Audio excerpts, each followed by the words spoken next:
Before she died, Teresa disclosed a troubling secret. Nobody has captivated the public's imagination quite like her. The cry of an innocent unborn child is the most destructive force to peace. Mother Teresa, an icon of compassion, love, and mercy, will be honored throughout history. She established a legacy. However, behind her altruistic gestures, there was a terrible secret that plagued her soul. She was without a doubt the most self-sacrificing person I had ever met. I don't think there is a single human being that does not believe in God. The world revered her as a living saint. Whispers of a secret evil followed her every move. However, before she died, she disclosed something frightening that shattered the foundations of her legacy. What was the revelation? A grim past?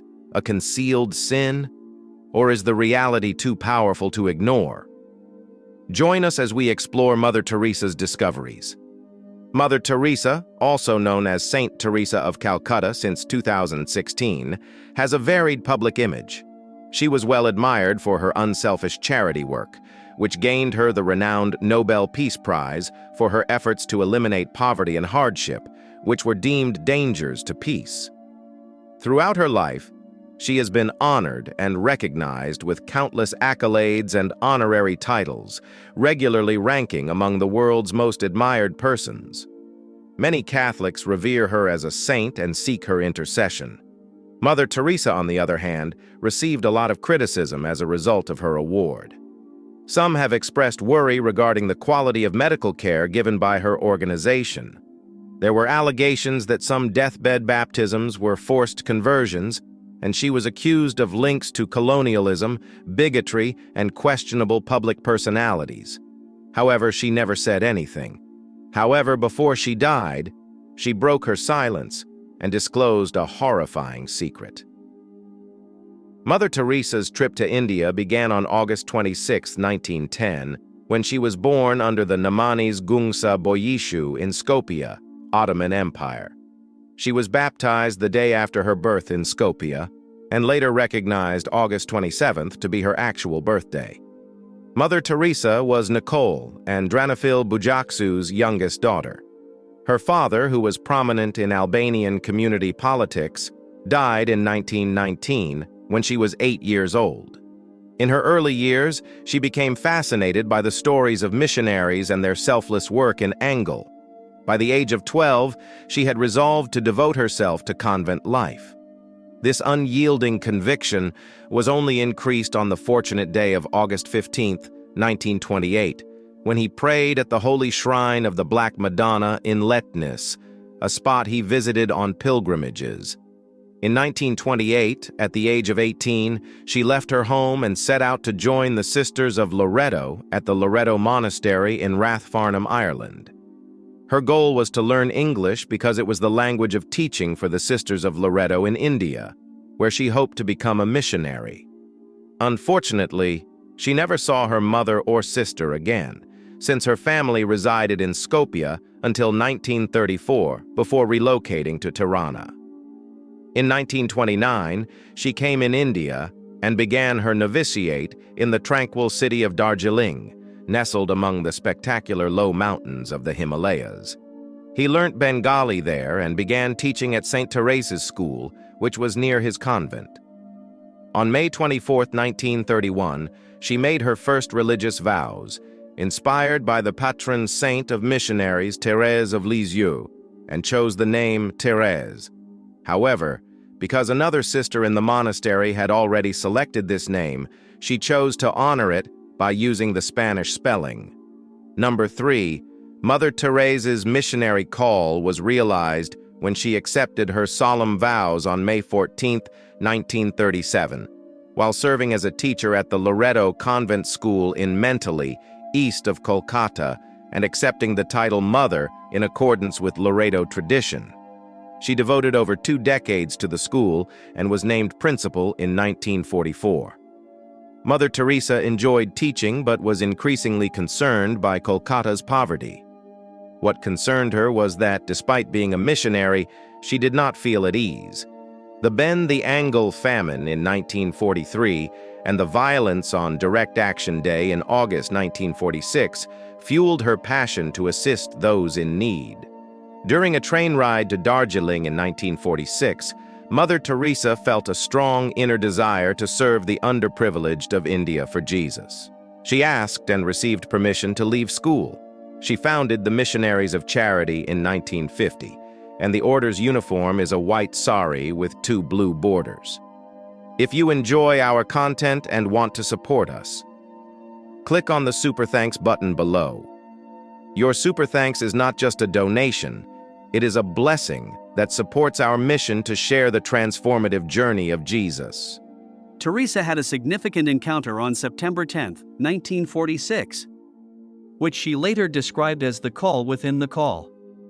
During her annual retreat at the Loreto Convent in Darjeeling, she felt impelled to leave and help the impoverished by living among them. This call was interpreted as a divine order, one she could not disregard without violating her faith. According to Joseph Langford, founder of the Missionary Fathers of Charity, Sister Teresa became Mother Teresa in 1948. Despite the fact that many people were unaware of this, she began her missionary work among the poor, replacing her customary Loreto garment with a plain white cotton sari with a blue border. Mother Teresa obtained Indian citizenship and received basic medical training at the Holy Family Hospital in Patna before heading into impoverished areas. Before dedicating herself exclusively to the destitute and hungry, she founded a school in Madhajal, Calcutta. In early 1949, Mother Teresa was joined by a group of young ladies who laid the groundwork for a new community dedicated to assisting the poorest of the poor. Their actions rapidly attracted the notice of Indian officials, including the Prime Minister. On October 7, 1950, Mother Teresa secured Vatican approval for the diocesan congregation that would subsequently become the Missionaries of Charity. In her own words, "This congregation will care for the hungry, the naked, the homeless, the crippled, the blind, the lepers, and all those who feel unwanted, unloved, and ignored by society as a whole. Those who have become a burden to society and are rejected by everyone." 1. Mother Teresa's kindness did not stop there. Number 4. He established his first hospice in 1952. With the assistance of Calcutta officials, converting an abandoned Hindu temple into the Nirmal Hriday, or Pure Heart Home, which was made available free of charge to underprivileged people. The hospice was eventually called Calcutta, which means Home of the Pure Heart. Those accepted to the institution were given medical care and allowed to die with dignity according to their religious beliefs. Muslims were given the Quran to read, Hindus were given Ganges water, and Catholics received the sacrament of extreme unction. Mother Teresa saw it as a lovely death, in which people who had lived in poverty might depart the earth with love and compassion. She also founded Shantinagar, City of Peace, a hospice dedicated to leprosy patients. The Missionaries of Charity, the organization founded by Mother Teresa, established leprosy clinics throughout Calcutta, offering medical treatment, bandages, and food to those affected. As the number of homeless children grew, the Missionaries of Charity began taking them in. In 1955, Mother Teresa opened the Nirmaleshwar Shubhavan, Immaculate Heart Children's Home, as a refuge for orphans and homeless youngsters. The congregation saw an increase in recruits and donations, leading to the establishment of hospices, orphanages, and leprosariums across India during the 1960s.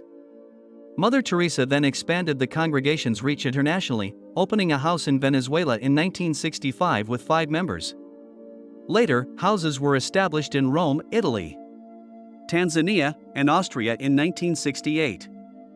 Throughout the 1970s, the congregation started houses and foundations in the United States and various countries in Asia, Africa, and Europe. But that's not all.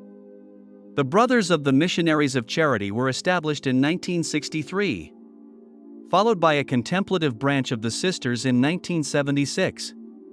Lay Catholics and non-Catholics were welcomed into Mother Teresa's collaborators, the sick and suffering collaborators, and the lay missionaries of charity. In response to requests from several priests, Mother Teresa founded the Corpus Christi movement for priests in 1981, and, together with Joseph Langford, established the Missionary Fathers of Charity in 1984, to unite the vocational aims of the missionaries of charity with the resources of the priesthood. By 1997, the Calcutta congregation, initially composed of 13 members, had grown to more than 4,000 sisters who oversaw orphanages, AIDS hospices, and charity centers globally, serving refugees, the blind, the disabled, the elderly, alcoholics, the impoverished, the homeless, and victims of natural disasters, epidemics, and famines. By 2007, the missionaries of charity included approximately 450 brothers and 5,000 sisters worldwide, operating 600 missions, schools, and shelters in 120 countries. Charity without borders. Mother Teresa expressed her identity in various ways, claiming to be Albanian by blood, Indian by citizenship, and a Catholic nun by faith. Although she primarily worked in India, she occasionally traveled outside the country for humanitarian reasons. In 1971, she visited Belfast during a troubled time with 4 of her sisters. It is said that she faced pressure from high-ranking clerics who believed that missionary work should be focused elsewhere. Despite the welcome and local support they received, Mother Teresa and her sisters left the city abruptly in 1973. Was there a secret behind their departure? Or did Mother Teresa see something that made her prefer to leave early? In 1991, Mother Teresa visited the radiation victims in Chernobyl and the earthquake victims in Armenia. She also made her first return to Albania, where she inaugurated a home for the missionaries of charity, Brothers in Tirana. By 1996, the missionaries of charity operated 517 missions in more than 100 countries. The number of sisters in the missionaries of charity had grown from 12 to thousands, serving the poorest of the poor in 450 centers around the world. The first missionaries of charity home in the United States was established in the South Bronx area of New York City, and by 1984, the congregation had 19 establishments across the country. In her search for consolation, Mother Teresa sought solace in her connection with Jesus Christ, His holy face, and His heart. She prayed and contemplated in silence. However, in private, Mother Teresa struggled with doubts and difficulties regarding her religious beliefs for almost 5 decades, until the end of her life. She openly expressed deep uncertainty about the existence of God and the anguish caused by her lack of faith. Does this mean that Mother Teresa was not close to God? Another secret is yet to be revealed. This experience of spiritual aridity, characterized by a night of emptiness, was not unique to Mother Teresa. Other saints, including Therese of Lisieux, had similar encounters. James Langford states that these doubts were common and would not prevent her canonization. After a decade of doubts, Mother Teresa briefly experienced renewed faith following the death of Pope Pius XII in 1958. During a Requiem Mass where she prayed for him, she felt relieved from the long emptiness of suffering. However, this relief was short-lived, as her spiritual dryness returned a few weeks later. Over the course of 66 years, Mother Teresa wrote numerous letters to her confessors and superiors, notably to the Archbishop of Calcutta, Puryear, and to the Jesuit priest Celeste van Exem, her spiritual advisor since the foundation of the Missionaries of Charity. She specifically requested that these letters be destroyed. fearing they would divert attention away from her and onto Jesus. However, all the letters can be found in the book Mother Teresa. Come Be My Light. In the letters, Mother Teresa tells her friend, Michael Vanderpeet, that Jesus loves him very much, but that she feels overwhelmed by silence and emptiness. She seeks but cannot see. She listens but cannot hear, and she prays but no words come out. She asked Michael to pray for her so that she could give herself completely to Jesus. In Pope Benedict XVI's first encyclical Deus Caritas Estate, he references Mother Teresa 3 times, using her life as an example to show that praying to God does not prevent us from helping others. In fact, it is the source of our love and service. Mother Teresa herself said that prayer and reading spiritual books help us grow in our ability to pray. Although Mother Teresa's order was not part of the Franciscan orders, she admired Francis of Assisi, and his spirituality had a great impact on her. The Sisters of Charity recite the prayer of Saint Francis every morning during Mass as a gesture of gratitude after communion. Their commitment to ministry and their vows share many similarities with Saint Francis. Initially, they believed that the material captured in such circumstances would be unusable. However, to their surprise, when they reviewed the footage in England, they discovered that it was exceptionally well lit. Muggeridge attributed this to a miraculous divine light from Teresa, while other members of the team credited Kodak's new and very sensitive film. Muggeridge later converted to Catholicism, further deepening his connection with Mother Teresa. During this period, Mother Teresa gained recognition and admiration from the Catholic community. In 1971, Pope Paul VI awarded her the John XXII Peace Prize, recognizing her dedication to serving the poor, embodying Christian charity, and promoting peace. In 1976, she was also honored with the Pacem in Terrace Award. After her death, Mother Teresa's canonization process progressed rapidly. Not only did she receive praise from religious institutions, but she was also honored by governments and civil organizations. In 1982, she was made an honorary companion of the Order of Australia for her exceptional service to the Australian community and humanity in general. The United Kingdom and the United States awarded her numerous prizes, culminating in the prestigious Order of Merit in 1983. On November 16, 1996, she was granted honorary citizenship of the United States. Additionally, her native Albania awarded her the Golden Honor of the Nation in 1994. However, her acceptance of this award, as well as the Haitian Legion of Honor, provoked controversy. Mother Teresa faced criticism for her perceived support of figures like the Duvalier and corrupt businessmen like Charles Keating and Robert Maxwell.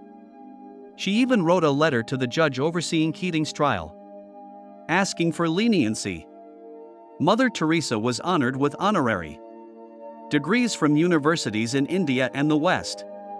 She also received the Balzan Prize in 1978 for her efforts to promote humanity, peace, and fraternity among people, as well as the Albert Schweitzer International Prize in 1975. During her visit to the University of Scranton in northeastern Pennsylvania in April 1976, she received the La Storta Medal for Human Service from the university's president, William J. Byron. Mother Teresa encouraged the audience of 4,500 people to connect with the poor in their own homes and local communities, whether by providing food or spreading joy and love. She expressed that poor people can help us in our spiritual growth, as they represent Christ in the form of suffering. In August 1987, she received an honorary doctorate and addressed a gathering of more than 4,000 students and members of the Diocese of Scranton, emphasizing the importance of performing small acts with immense love and serving the poorest of the poor.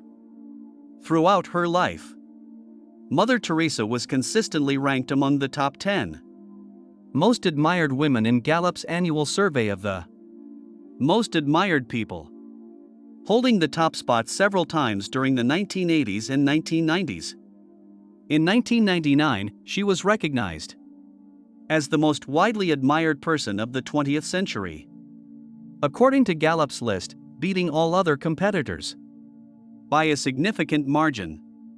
Her popularity extended across various demographic groups, except among the very young. Even the beloved Mother Teresa was not exempt from criticism. Indian perspectives on Mother Teresa are not consistently positive. Arup Chatterjee, a doctor born and raised in Calcutta, who was an activist in the city's slums during the 1980s before moving to the UK, claimed that he never saw any nuns in these slums. His extensive research, which included more than 100 interviews with volunteers, nuns, and others familiar with the missionaries of charity, was detailed in a 2003 book that criticized Mother Teresa.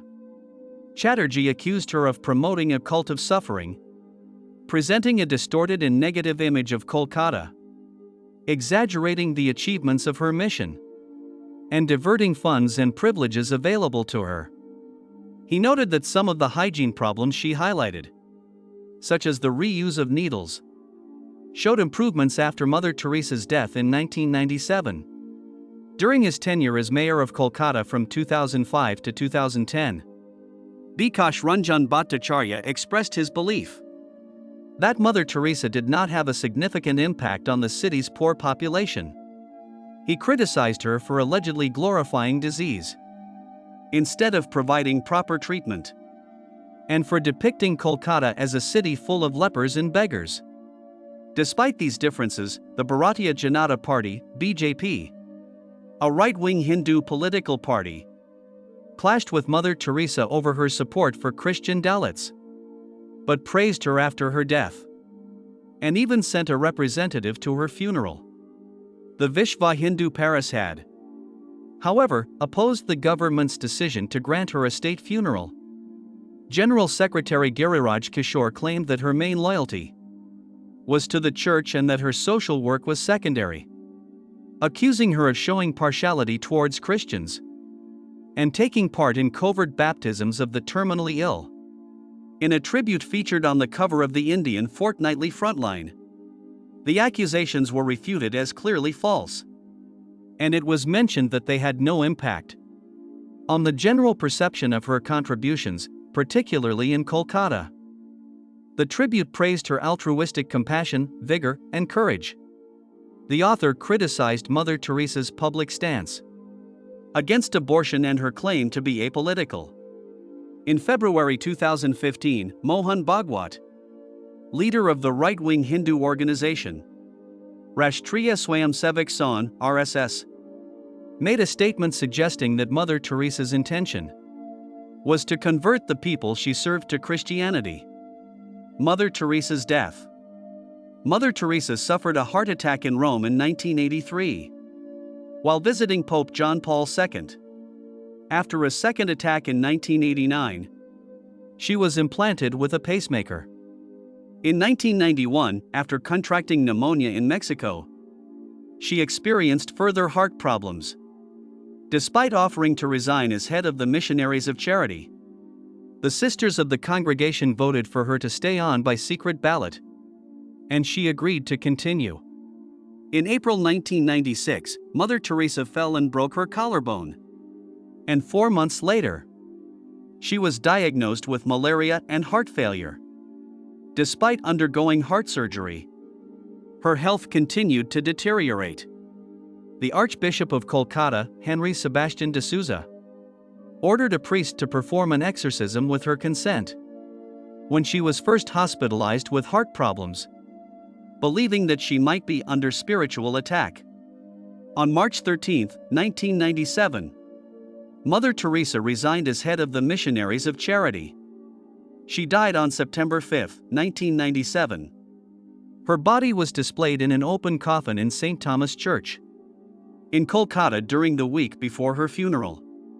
The Indian government expressed its gratitude for Mother Teresa's selfless service to impoverished people of all faiths in the country by organizing a state funeral for her. During the service, Cardinal Secretary of State Angelo Sodano, representing the Pope, delivered a moving homily. The news of Mother Teresa's death was received with pain and sadness by both the secular and religious communities. The Prime Minister of Pakistan, Nawaz Sharif, described her as an extraordinary person who dedicated her life to noble causes, praising her unwavering commitment to caring for the poor, the sick, and the marginalized as a shining example of service to humanity. Former UN Secretary-General Javier Pérez de Cuellar said that Mother Teresa embodied the spirit of the United Nations and represented peace in the world. The Vatican recognized the healing of a tumor in the abdomen of Monica Besra, an Indian woman, as a miracle. This cure was attributed to the application of a reliquary containing the image of Teresa, from which Besra claimed that a ray of light emanated that cured her cancerous tumor. However, her husband and some doctors claimed that the tumor was eradicated through conventional medical treatment. In December 2015, Pope Francis recognized a second miracle attributed to Mother Teresa, paving the way for her canonization. This miracle involved the healing of a Brazilian man with multiple brain tumors. The investigation into this miracle began during World Youth Day 2013 in Brazil, and after an exhaustive process, the Congregation for the Causes of Saints completed its investigation and issued a decree recognizing the miracle. Mother Teresa was beatified in 2003 and later canonized as a saint in 2016 due to these recognized miracles. On September 4, 2016, Pope Francis canonized Mother Teresa in a grand ceremony held in St. Peter's Square in Vatican City. The event was attended by tens of thousands of people, including government representatives from 15 countries and 100 homeless individuals from all over Italy. The canonization Mass was broadcast live on the Vatican Channel and online, allowing audiences from all over the world to watch the historic moment. In her birthplace, Skopje, a week-long celebration was announced in her honor. In Calcutta, India, where she dedicated her life to serving the poor, the Missionaries of Charity celebrated a special Mass to commemorate her canonization. On September 4, 2017, Sister Mary Prema Pyric, leader of the Missionaries of Charity, announced that Mother Teresa would be honored as the sole patron of the Archdiocese of Calcutta during a celebration marking 1 year since her canonization. This announcement was made during a Mass celebrated at the Cathedral of the Most Holy Rosary on September 6, 2017. Archbishop Thomas de Souza, head of the Roman Catholic Archdiocese of Calcutta, confirmed on September 5, 2017, that Mother Teresa would be designated as co-patron with Francis Xavier during a ceremony honoring the first anniversary of her canonization. Mother Teresa's hidden struggles. Before she died, Mother Teresa broke her silence about her inner struggles that no one knew about. Despite spreading smiles and love, she struggled deeply inside, feeling empty and unfulfilled. She always provided warmth to others, but it seemed that she needed that warmth herself. She felt lonely and believed that God was far away. She longed for His presence but never experienced it. She was afraid of not pleasing Jesus and feared judgment. If you enjoy our content and want to support us, click on the Super Thanks button below. Your Super Thanks is not just a donation. It is a blessing that supports our mission to share the transformative journey of Jesus. If you like this video, please like it, leave a comment in the comments section, and activate the notification bell.